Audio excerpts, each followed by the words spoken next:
मध्य प्रदेश के मुख्यमंत्री मोहन यादव ने कहा, गुवाहाटी असम की राजधानी भारत के पूर्वोत्तर का द्वार है। हमने यहाँ सफलतापूर्वक कार्यक्रम आयोजित किया है। हमने पेट्रोकेमिकल, सीमेंट, फूड प्रोसेसिंग, चाय, फार्मा, टूरिज्म, वेलनेस जैसे कई क्षेत्रों में औद्योगिक साझेदारी की संभावनाओं पर विस्तार से चर्चा की। आज मैं असम के मुख्यमंत्री से भी मिलूंगा। असम के निवेशक इन क्षेत्रों में हमारे साथ जुड़ना चाहते हैं और हमारे लोग भी यहाँ आना चाहते हैं। भविष्य में भोपाल और गुवाहाटी के बीच सीधी उड़ान संभावना भी चर्चा में होगी। चर्चा की है और एक नई संभावना का मंच भी दिया है। मध्य प्रदेश कई प्रकार से कई कामों में लगातार अग्रगण्य भूमिका निभा रहा है। जैसे टूरिज्म के सेक्टर में हम बहुत अच्छे से चल रहे हैं।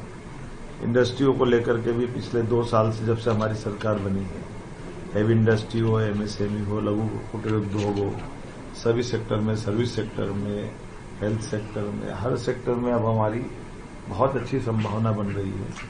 उसी बात को लेकर के जब यहाँ हम आए तो मुझे इस बात का संतोष है कि जिस प्रकार की भावना से हम आए थे उसका समाधान भी हमको मिला है। टूरिज्म के सेक्टर में, खास करके फॉरेस्ट टूरिज्म में हमारे यहाँ मध्य प्रदेश में 9 हमारे टाइगर रिजर्व है और ऐसे में टाइगर फॉरेस्ट के इस काजीरंगा और ऐसे स्थान पे जब मैं गया जहाँ हमारे यहाँ पे भी बांधवगढ़ में और कान्हा में अब हाथी आ गए हैं, लगभग 100 के आसपास हाथी है। यहाँ काजीरंगा में हाथी को लेकर के बहुत अच्छा प्रबंधन किया जाता है। ऐसे में अब भविष्य की दृष्टि से हमारे वन्य प्राणी का भी आपस में हस्तांतरण के मैं आज सीएम से मिलने वाला हूँ और मध्य प्रदेश और असम के बीच वन्य प्राणियों का आदान प्रदान, घड़ियाल, मगरमच्छ, भैंसा इत्यादि हम आपस में जानवरों का भी आदान प्रदान कर सकते हैं। चीता प्रोजेक्ट हमारा सफलता के साथ चल ही रहा है और जिसे मैंने बताया कि खाद्य प्रसंस्करण, पेट्रोकेमिकल्स, रिन्यूएबल एनर्जी, टूरिज्म, ऐसे कई क्षेत्रों में असम के निवेशक भी हमारे से जुड़ना चाहते हैं और हमारे वहाँ के लोग भी यहाँ आना चाहते हैं। युवाओं, कलाकारों और विश्वविद्यालयों के बीच परस्पर संबंध कैसे बढ़े, इस दिशा में भी हम काम करेंगे। भोपाल गुवाहाटी की सीधी उड़ान भविष्य में हो, इस तरह से भी हम बात कर सकते हैं। हस्तशिल्प और बांस से बनी, खासकर असम के सिल्क में भी हमारे यहाँ का भी सिल्क बहुत प्रसिद्ध है। तो ये जो हमारी स्वाभाविक उद्यमिता का जो अपना गुण है, उस गुणों के आधार पर अच्छी संभावना, ऐसे में कुछ प्रमुख ग्रुप से आज मेरी चर्चा भी हुई है। इसमें श्री सीमेंट भारत शर्मा जो सीनियर वाइस प्रेसिडेंट है, ये बांगर जी का अच्छा ग्रुप है जिसपे वो ऑलरेडी हमारे यहाँ काम भी कर रहे हैं और आगे बढ़ेंगे। एक SM group, real estate, finance, construction, hospitality, metallurgy, ये राजीव अग्रवाल जी से, इनसे हमारी मुलाकात हुई है। भविष्य ये भी अपने से जुड़ना चाहते हैं।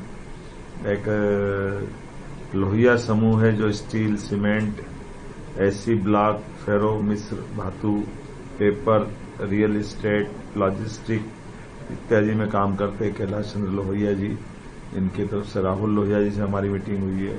स्टार सीमेंट प्राइवेट लिमिटेड, ये बड़ा ग्रुप है जिसके बहुत सारे यूनिट 7 स्टार, ये जो हमारी 7 सिस्टर्स से लेकर के बंगाल, बिहार, स्टार्स काफी बड़े पैमाने पर प्रोडक्शन कर रहा है और वो राजस्थान में भी ढूंढ रहा जगह और मध्य प्रदेश से भी संभावना लेके चल रहे हैं। भविष्य में अगर पूरे देश में इनको अपने ऑर्डर लेना है और माल की सप्लाई करना तो मध्य प्रदेश के बिना बात बनती दिखाई नहीं देती है। ऐसे GRD pharmaceuticals, doctor Ghanshyam Dhanuka, ये इनसे हमारी विस्तार से बात हुई है। ये भी सभी सेक्टर मध्य प्रदेश से जुड़ना चाहते हैं। Assam Bengal navigation private limited, Ashish Phukan ji, ये हमारे वन्यजीवी पर्यटन और